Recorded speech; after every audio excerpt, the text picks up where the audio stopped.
Welcome to my another blog. সবাই কেমন আছেন? আশা করি ভালোই আছেন।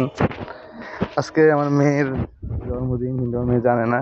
আমি মাদ্রাসা থেকে বিকালে নিয়ে আসা হয়েছে। নিয়ে আসি আর পর বললাম, বাবা চলো তোমাকে নিয়ে একটু ঘুরতে যাবো। আমার মেয়ে আবার বলতেছে হ্যালো গাইস গাইস।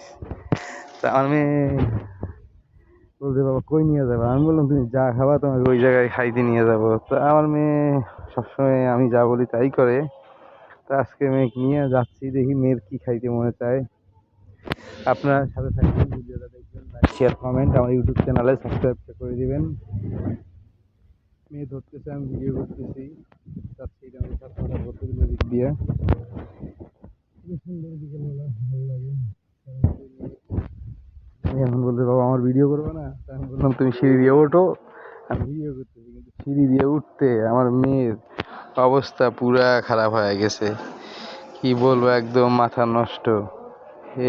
পরে এই মনে হয় সিঁড়ি দিয়ে উঠতেছে না, কি দিয়ে উঠতেছে। পরে সিঁড়ি থেকে উঠিয়ে না ঢুকলাম ভিতরে। ভিতরে ঢুকিয়ে এখন আমার মেয়ে বলতেছে বাবা, আমি বললাম বাবা কি খাবা? এখন আমার মেয়ে বলতেছে বাবা খাবো তো, কিন্তু এই জায়গায় তো এই যে মেনু কার্ড তো নাই, মেনু কার্ড ছাড়া খাবো কেমন করি? তাই আমার মেয়েকে আমি বললাম ঠিক আছে দাঁড়াও, মেনু কার্ড নিয়ে আসতে চাইতেছি। এখন মেনু কার্ড ছাড়া সে খাবে না। তা রাখলাম মেনু কার্ডের জন্য, দেখি এখন লোক আসতেছে না। আমার মেনু কার্ড ছাড়া অর্ডার দিবে না, এই মেনু কার্ড আসছে, এখন মেনু কার্ড দেখিয়ে অর্ডার দিবে।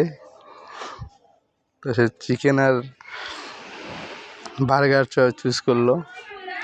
তাই আমি বললাম ঠিক আছে ম্যাম, চিকেন আর বার্গার অর্ডার দিয়ে দিলাম। আর কোক চলে আসলো। আমার মেয়ে শুরু করলো বলতে, বাবা তুমি খাও। কিন্তু আমার মেয়ে জানে না কি জন্য এত কিছু খাইতেছে।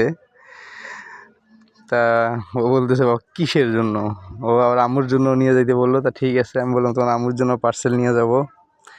তাই বলতে ঠিক আছে বাবা, তুমি আম্মুর জন্য একটা নাও, তুমি একটু খাও। তাই আমি বললাম না মা তুমি খাও, তোমার পরে যেটুক বাসে আমি খাবো। তা বললো যে না বাবা তুমি খাও।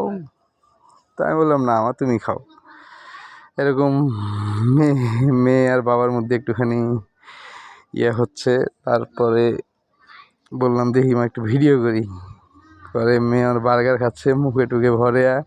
আমি বলতেছে বার্গারের ভিতরে কাঁচা গোস্ত দিছে কেন? আমি বললাম মা কাঁচা গোস্ত দেয় নাই, ওইটা ওইভাবেই ছিল, এখন খাইতে পারতেছে না।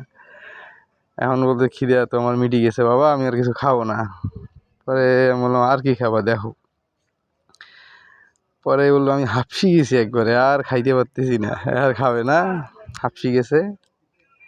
এই জন্য এখন ক্লোজ ক্লোজ করিয়া এখন তাল খাবে।